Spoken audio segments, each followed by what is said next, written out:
Rebonjour tout le monde. On va donc passer à la deuxième partie de la présentation pour le formulaire Prêt et Bourse. Je vais commencer par vous présenter les différents formulaires complémentaires que vous pouvez obtenir auprès de ma collègue du collège INSA si jamais vous en avez besoin, donc selon votre situation personnelle. Puis, je vous donnerai la liste des documents à joindre à votre demande selon votre situation. Le premier formulaire est de l'attestation de grossesse 2012-2013. Donc, si vous êtes enceinte de 20 semaines, ou plus, vous devez répondre donc à ce formulaire. La première section correspond à votre identité. Donc, vous marquez votre nom, prénom, date de naissance, code permanent, donc votre code permanent que vous pouvez voir donc sur la feuille d'inscription que vous avez obtenue le premier jour de cours, et votre numéro de NAS. La deuxième partie est donc à remplir par votre... la deuxième partie est à signer et dater donc par vous-même. Et la troisième partie, comme je disais, est à remplir par votre médecin traitant, votre sage-femme ou une infirmière praticienne spécialisée. Elle doit marquer son nom, prénom, le numéro du permis d'exercice, son numéro de téléphone, remplir vos informations personnelles, signer et dater. Donc, c'est cette personne qui doit remplir cette section, la section numéro 3. On va passer donc au deuxième formulaire, qui est la déclaration de statut familial. Donc, c'est pour les personnes qui ont un statut familial un peu différente, c'est-à-dire chef de famille monoparentale, sans conjoint ou conjointe, et qui vit avec au moins un enfant à sa charge. La première partie, section 1, correspond à votre identité. Vous marquez vos différentes informations. La section 2, c'est une déclaration. Vous lisez donc les différents points A, B et C et vous cliquez sur la situation qui vous correspond. La section 3 est une entente relative à la pension alimentaire. Si c'est le cas, vous marquez oui et vous décrivez ici l'entente pour la pension alimentaire. Si ce n'est pas le cas, vous cliquez non. Ce formulaire comprend 2 pages. On va donc passer à la page numéro 2. La section 4 correspond à vos enfants. Donc, vous remplissez pour chaque enfant à votre charge du 1er septembre 2012 au 31 août 2013 les informations de votre enfant.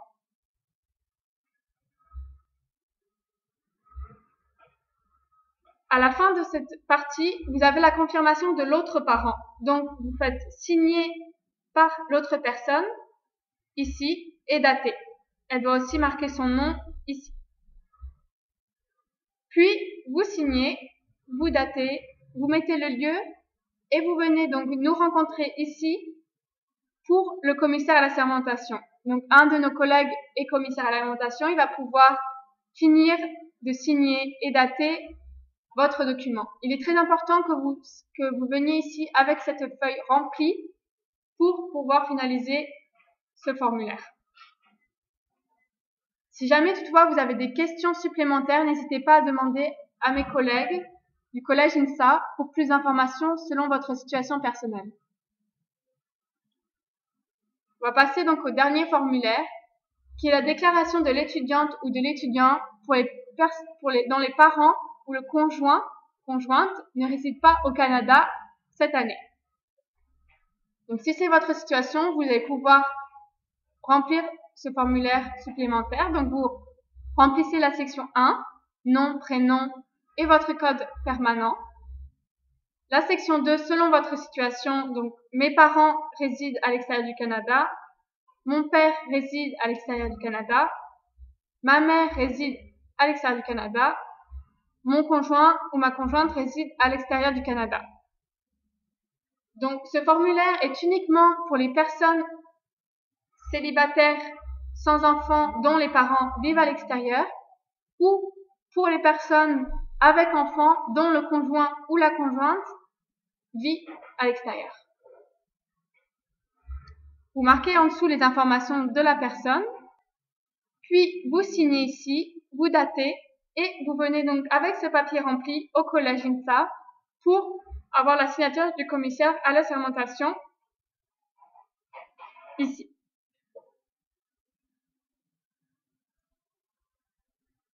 Je vais vous faire un récapitulatif des documents à joindre selon votre situation.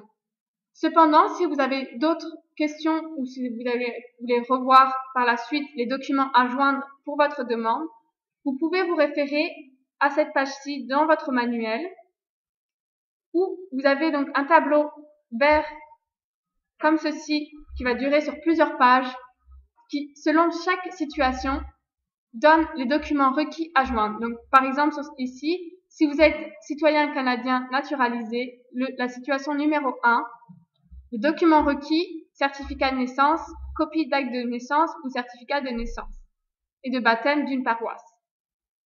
Donc, ça c'est un exemple.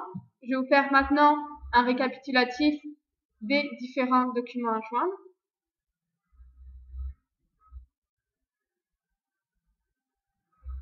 Si vous êtes citoyen canadien de naissance, les documents à joindre à votre demande sont une copie du certificat de naissance et, s'il y a lieu, donc une copie du certificat de mariage, un jugement de divorce ou un jugement de séparation, selon votre situation personnelle.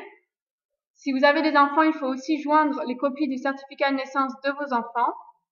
Et si vous déclarez des niveaux universitaires, vous devez joindre votre diplôme universitaire québécois à votre demande.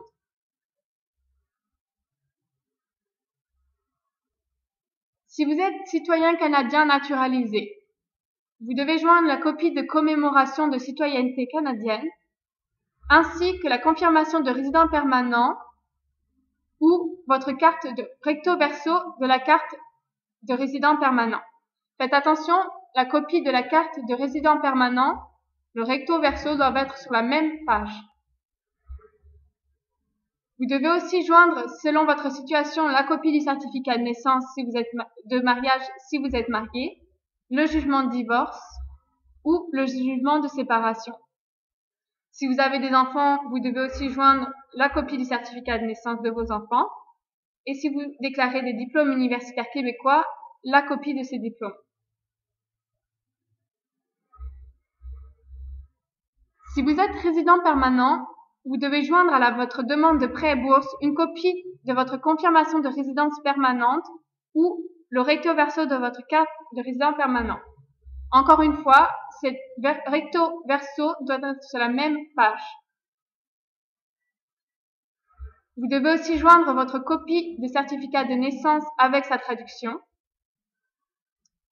copie du certificat de mariage, jugement de divorce, jugement de séparation s'il y a lieu.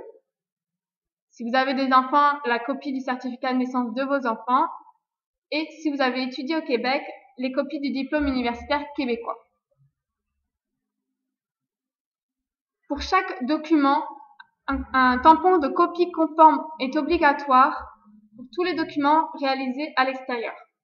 Donc, si vous avez des doutes, je vous conseille de rassembler tous vos documents, toutes les copies des documents nécessaires et de venir nous voir au collège INSA afin qu'on vous confirme ou qu'on vous tamponne les documents nécessaires. Vous pouvez toujours nous joindre si vous avez des questions au numéro de téléphone 514-699-0686 ou 514-880-0608 ou à l'adresse courriel suivante pour plus d'informations ou pour prendre rendez-vous avec une des représentantes du collège INSA afin de voir avec vous votre formulaire de prêt et bourse. N'hésitez surtout pas à venir nous voir avant d'envoyer votre demande aux aides financières aux études afin de nous assurer que votre demande est complète. Je vous souhaite une bonne journée et merci pour votre attention.